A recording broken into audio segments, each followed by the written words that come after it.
Hello दोस्तों, अगर आप भी कक्षा 12 के छात्र हैं, आपका भी वार्षिक एग्जाम होने वाला है तो लेकर आ चुके हैं बिल्कुल इसका रियल प्रश्न पत्र। आपका यह पेपर 50 नंबर का यह पेपर रहने वाला है। आपका विषय कोड 118 रहने वाला है। आपको समय मिलने वाला है 1 घंटा 30 मिनट का। आपका फिजिक्स का वीडियो अपलोड हो चुका है, जाइए चैनल पर देख लीजिए जाकर, ठीक है। देखिए, केमिस्ट्री का यह पेपर होने वाला, रसायन शास्त्र का साइंस वालों के लिए पेपर 50 नंबर का वहीं रहने वाला है। क्लास 12 मासिक जुलाई 2024 के लिए, क्लास 12 मंथली जुलाई 2024 के लिए। अगर आप इस पेपर को डाउनलोड करना चाहते हैं या रियल पेपर सबसे पहले प्राप्त करना चाहते हैं तो डिस्क्रिप्शन में लिंक मिलेगा, उस पर क्लिक करके व्हाट्सएप चैनल, टेलीग्राम चैनल को ज्वाइन कर लीजिए। बॉय और गर्ल के लिए बिल्कुल फ्री है, ठीक है। और दोनों के लिए अलग अलग ग्रुप भी प्रोवाइड है। या फिर 62 010 82 403 पर आप SMS करके ज्वाइन कर सकते हैं, ठीक है, बिल्कुल फ्री है। चलिए बिना देरी के क्वेश्चन को सॉल्व कराना स्टार्ट करते हैं। देखिए, यहाँ से आपका 1 नंबर जो क्वेश्चन है ना, वो क्वेश्चन स्टार्ट हो रहा है, ठीक है। 1 नंबर क्वेश्चन है, निम्नलिखित संक्रमण तत्व के आयनों में अनुचुंबकीय है। अनुचुंबकीय Ag+ है, Cu2+ है, Zn2+ है, Au है। तो राइट आंसर क्या हो जाएगा? जो जिंक होता है ना, वो अनुचुंबकीय होता है। सबसे ज़्यादा अनुचुंबकीय क्या होता है? जिंक होता है, ठीक है। जिंक और कॉपर होता है। तो देखिए, जो कॉपर है ना, वो जिंक होता है, ठीक है। कॉपर और जिंक मिलकर होता है। तो राइट आंसर क्या हो जाएगा? आपका right answer option number B हो जाएगा, कॉपर हो जाएगा, ठीक है। Cu2+, ठीक है। अभी तक आप लोगों ने चैनल को सब्सक्राइब नहीं किया, चैनल को सब्सक्राइब कर दीजिएगा, वीडियो को लाइक कर दीजिएगा। चलिए आगे क्वेश्चन यहाँ पर आपका स्टार्ट है। निम्नलिखित में से किसे मुद्रा धातु कहा जाता है? देखिए, मुद्रा धातु किसे कहा जाता है? कॉपर और जिंक को ही कहा जाता है मुद्रा धातु, क्योंकि दोनों मिश्रण से बने होते हैं। तो आपका राइट आंसर क्या हो जाएगा? Cu और Zn, ठीक है। Cu और Zn, और ये Cu और Zn कहाँ दिया है? तो आपका right answer option number B हो जाएगा। बी आपका बिल्कुल राइट आंसर हो जाएगा। चलिए आगे क्वेश्चन देख लेते हैं। आगे क्वेश्चन है यहाँ पर आपका, समन्वय यौगिक के लिए सबसे पहला महत्वपूर्ण सिद्धांत किसने दिया था? किसने दिया था? तो देखिए, ऑस्टेलर ने दिया था, पाउलिंग ने दिया था, लेविस ने दिया था, या वार्नर ने दिया था, ठीक है। यहाँ पर डेविड वार्नर नहीं है, ठीक है, वार्नर है। तो देखिए, समन्वय यौगिक के लिए सबसे महत्वपूर्ण सिद्धांत किसने दिया था? तो आपका राइट आंसर क्या हो जाएगा? पाल्विन हो जाएगा। और पाल्विन कहाँ दिया? ऑप्शन बी में दिया। बी आपका राइट आंसर हो जाएगा। चलिए आगे क्वेश्चन देखते हैं। आगे क्वेश्चन है यहाँ पर, निम्नलिखित में से कौन सा एक द्विक लवण का उदाहरण है? ब्लाउचिंग पाउडर है, हाइप्रो है, प्रोटोस एलम है, या फिर K4FeCN के होल ट्वाइस 6 दिया है, ठीक है। तो आपका राइट आंसर क्या हो जाएगा? ऑप्शन बी ही हो जाएगा। बी आपका बिल्कुल 100% राइट आंसर हो जाएगा। चलिए आगे क्वेश्चन देखते हैं। आगे क्वेश्चन है, निम्नलिखित में से कौन बाइट्रेडेट लेडेट है? कौन है? तो देखिए, इसका राइट आंसर क्या हो जाएगा? इसका राइट आंसर आपका ऑप्शन नंबर हो जाएगा बी, इथिलीन डाइएमीन, ठीक है। इथिलीन डाइएमीन कहाँ दिया? आपका बी नंबर में दिया। बी नंबर आपका राइट आंसर हो जाएगा। चलिए आगे क्वेश्चन देखते हैं। PtC2H4Cl3 के होल ट्वाइज में Pt की ऑक्सीकरण संख्या कितनी है? तो Pt की ऑक्सीकरण संख्या कितनी है? तो देखिए, जब इस सभी का निकालिएगा तो आपका क्या आ जाएगा? सी आ जाएगा, ठीक है। प्लस का 3 हो जाएगा, ठीक है, प्लस का 3 हो जाएगा, आपको ध्यान रखना है। तो आपका राइट आंसर क्या हो जाएगा? ऑप्शन नंबर आपका सी राइट आंसर हो जाएगा, ठीक है। ऑप्शन नंबर क्या हो जाएगा? सी आपका बिल्कुल राइट आंसर हो जाएगा। 7 नंबर क्वेश्चन दिया है, निम्नलिखित में से कौन सा विनाइल हाइलाइड है? विनाइल हाइलाइड कौन है? देखिए, विनाइल हाइलाइड कौन है? देखिए, CH3-CBr, ठीक है, ब्रोमीन, और फिर CH2 हो जाएगा, CH2 हो जाएगा। और ये कहाँ दिया? तो आपका right answer option number B में दिया है। बी आपका बिल्कुल राइट आंसर हो जाएगा। चलिए आगे है, एंजाइम होते हैं। एंजाइम कैसे होते हैं? तो देखिए, एंजाइम कार्बोहाइड्रेट होते हैं, लिपिड होते हैं, इनमें से कोई नहीं, या प्रोटीन। तो जो एंजाइम होते हैं ना हमारे शरीर में, वो प्रोटीन का कार्य करते हैं। तो क्या हो जाएगा? ऑप्शन सी हो जाएगा, मतलब प्रोटीन ही होते हैं। चलिए आगे क्वेश्चन है, निम्नलिखित में से कौन सा स्थिर है? कौन सा स्थिर है? तो देखिए, जो दो एक नाम वाले होते हैं ना और ऑक्सीजन से बॉन्ड बनाते हैं, वही होते हैं। तो एक नाम वाले क्या हो गया? आर हो गया, और आर हो जाएगा, और ऑक्सीजन से बॉन्ड बना, तो ये स्थिर है। ऑप्शन क्या हो जाएगा? सी आपका राइट आंसर हो जाएगा। चलिए आगे का 10 नंबर क्वेश्चन देखते हैं। 10 नंबर है, बेंजीन डाइएल्जोनियम क्लोराइड के जलीय विलयन को गर्म करने के निम्नलिखित में से कौन सा प्राप्त होता है? कौन सा प्राप्त होता है? तो फिनॉल होता है। और फिनॉल कहाँ दिया? तो ऑप्शन सी में दिया है। ऑप्शन सी आपका राइट आंसर हो जाएगा, फिनॉल। चलिए आगे है, फार्मिक अम्ल को सांद्र H2SO4, ठीक है, के साथ गर्म किया जाता है, तो निम्नलिखित में से क्या प्राप्त होगा? तो जब देखिए, जब गर्म इसको किया जाता है ना, तो जब गर्म किया जाएगा तो SO4 तो अलग हो जाएगा, ठीक है, लेकिन जो इसका अम्ल होता है ना H2, वो भाप बनकर उड़ जाएगा, ठीक है, भाप बनकर उड़ जाएगा। तो इसके साथ क्या प्राप्त होगा? तो आर्केजिल अम्ल प्राप्त होगा। आर्केजिल अम्ल ऑप्शन क्या हो जाएगा? सी राइट आंसर हो जाएगा, ठीक है। आर्केजिल अम्ल नहीं होगा, ठीक है, ये सी हो जाएगा, ठीक है। कार्बन डाइऑक्साइड प्राप्त होगा, ठीक है, क्योंकि उसमें से भाप भी तो निकलेंगे, और भाप निकलेंगे तो मतलब गैस ही है ना भाप, तो कार्बन डाइऑक्साइड हो जाएगा, ठीक है, CO हो जाएगा। CO2 नहीं दिया क्योंकि वो अपने मूल रूप में नहीं है, ठीक है, मूल रूप से बाहर है।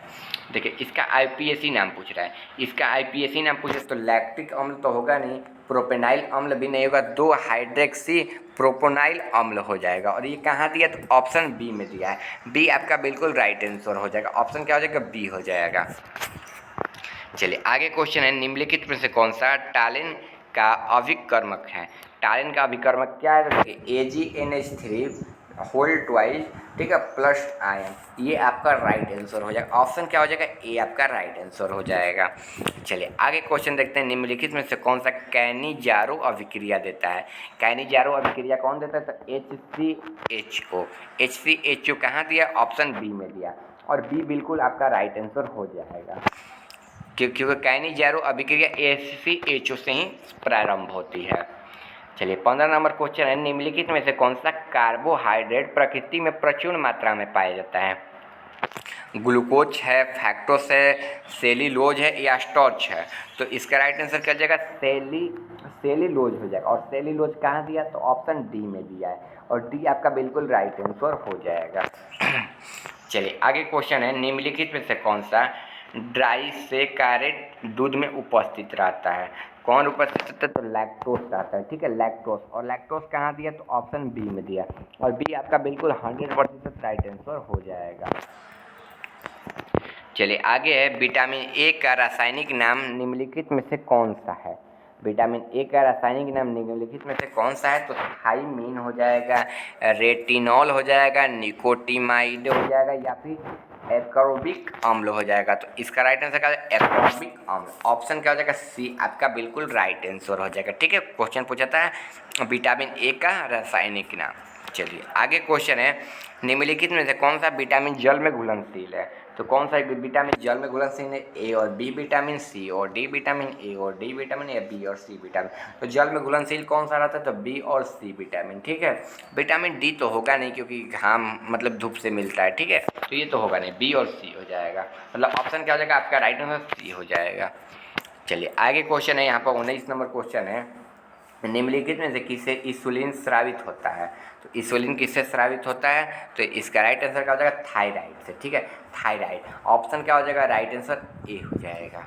चलिए आगे का क्वेश्चन देखते हैं। आगे क्वेश्चन है, विटामिन ई की कमी से निम्नलिखित में से कौन सा रोग होता है?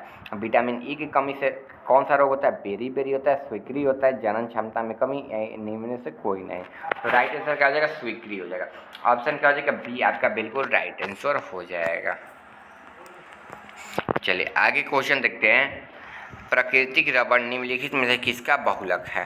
प्राकृतिक रबड़ निम्नलिखित में से किसका बहुलक है? तो देखिए इसका राइट आंसर क्या हो जाएगा? आइसोप्रीन का, ठीक है, आइसोप्रीन का। ऑप्शन क्या हो जाएगा? सी हो जाएगा। चलिए आगे क्वेश्चन है, इसका IPAC नाम पूछ रहे हैं, ठीक है, इसका IPAC नाम पूछ रहे हैं। तो देखिए इसका IPAC नाम क्या हो जाएगा? 2 मेथिल प्रोपेन हो जाएगा। ऑप्शन क्या हो जाएगा? सी आपका बिल्कुल राइट आंसर हो जाएगा। चलिए आगे क्वेश्चन देखते हैं। आगे क्वेश्चन है यहाँ पर, एल्की हैलाइड का उपयोग निम्न में से किसके निर्माण में होता है? किसके निर्माण में होता है? तो एल्केन के होता है, एल्कीन के होता है, एल्कोहल के, इनमें से सभी। एल्कील हाइलाइट का प्रयोग किसमें होता है? एल्कील से बना सकते हैं, एल्कीन से भी बना सकते हैं, एल्केन से भी बना सकते हैं, एल्कोहल से भी बना सकते हैं। ऑप्शन क्या हो जाएगा आपका? राइट आंसर ऑप्शन नंबर आपका डी राइट आंसर हो जाएगा, मतलब इस सभी से बना सकते हैं, ठीक है। निम्नलिखित में से किस यौगिक का शून्य द्विव आघूर्ण है? किसका शून्य द्विव आघूर्ण है? तो CHCl3 का। ऑप्शन क्या हो जाएगा? बी राइट आंसर हो जाएगा। चलिए आगे क्वेश्चन है, जिंक और जल के साथ क्लोरोफॉर्म के अवकरण में से प्राप्त होता है? अवकरण से क्या प्राप्त होता है? एथिलीन होता है। ऑप्शन क्या हो जाएगा? बी राइट आंसर हो जाएगा।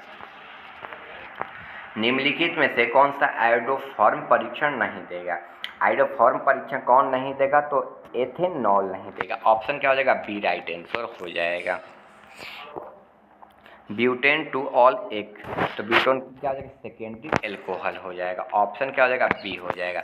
अभी तक आप लोगों ने चैनल को सब्सक्राइब नहीं किया, चैनल को सब्सक्राइब कीजिए, वीडियो को लाइक करके वीडियो अपने दोस्तों के पास भी शेयर कर दीजिए। अगर आप हमारे व्हाट्सएप चैनल, टेलीग्राम चैनल में ज्वाइन होना चाहते हैं 6210828403 पर SMS करके ज्वाइन हो सकते हैं, या फिर डिस्क्रिप्शन में लिंक मिलेगा उस पर क्लिक करके व्हाट्सएप चैनल, टेलीग्राम चैनल को ज्वाइन कर सकते हैं।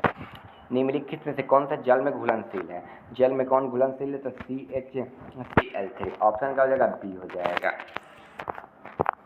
आगे है, क्रिस्टलीय तंत्र की कुल संख्या होती है। क्रिस्टलीय तंत्र की कुल संख्या कितनी होती है, 7 होती है। और क्रिस्टलीय संख्या किसको बोला जाता है, जो प्रिज्म होता है ना, उसी को क्रिस्टलीय तंत्र भी बोला जाता है। आपको ध्यान रखते हुए चलना है। चलिए अंतिम क्वेश्चन है, निम्नलिखित में से कौन सा सहसंयोजक ठोस है, लोहा, हीरा, ठीक है, सोडियम क्लोराइड या तांबा। तो लोहा को आयरन बोला जाता है और आयरन में ही सहसंयोजक ठोस होता है, ठीक है। ऑप्शन क्या हो जाएगा, देखिए सहसंयोजक ठोस बोले तो लोहा नहीं होगा, ठीक है, सोडियम क्लोराइड भी नहीं होगा, तांबा भी नहीं, हीरा हो जाएगा, ठीक है, ऑप्शन बी, ठीक है। क्योंकि हीरा इतना कठोर होता है ना कि एक दूसरे से ना बहुत तेज़ी से ना जकड़ा होता है, सहसंयोजक उसके साथ बंधन जो होते हैं ना वो बहुत मजबूत होते हैं, ठीक है। यहाँ तक आपका 30 क्वेश्चन कंप्लीट होता है। 30 क्वेश्चन में से किन्हीं 25 के ही उत्तर देने हैं, ठीक है। आप लोग जाइएगा एग्जाम में डायरेक्ट जाकर छाप दीजिएगा, ठीक है। अगर आप हमारे व्हाट्सएप चैनल, टेलीग्राम चैनल को ज्वाइन करना चाहते हैं जिसमें रियल पेपर सबसे पहले ही मिल जाता है, तो डिस्क्रिप्शन में लिंक मिलेगा, उस पर क्लिक करके आप लोग ज्वाइन कर सकते हैं, या फिर 6210828403 इस नंबर पर SMS कर लीजिएगा। आपको बोल दीजिएगा हमें व्हाट्सएप चैनल में ज्वाइन होना है, ज्वाइन हो जाएगा। और 2025 के लिए भी इस चैनल पर बिल्कुल फ्री में तैयारी करवाया जाता है और डेली लाइव क्लास का PDF ग्रुप में ही डाल दिया जाता है, बिल्कुल फ्री में। तो आप लोग जाकर ज्वाइन कर सकते हैं। देखिए यहाँ तक 30 क्वेश्चन कंप्लीट होता है। सब्जेक्टिव का भी वीडियो चैनल पर आ गया, जाकर चेक कर लिया। और आपका फिजिक्स का भी वीडियो अपलोड हो चुका है, जाकर चैनल पर चेक कर सकते हैं, ठीक है। अगर आप क्लास 9, 10, 11 के स्टूडेंट हैं, आपका पेपर एग्जाम का मतलब चैनल पर डाल दिए हैं, जाकर आप लोग चेक कर लीजिएगा, ठीक है।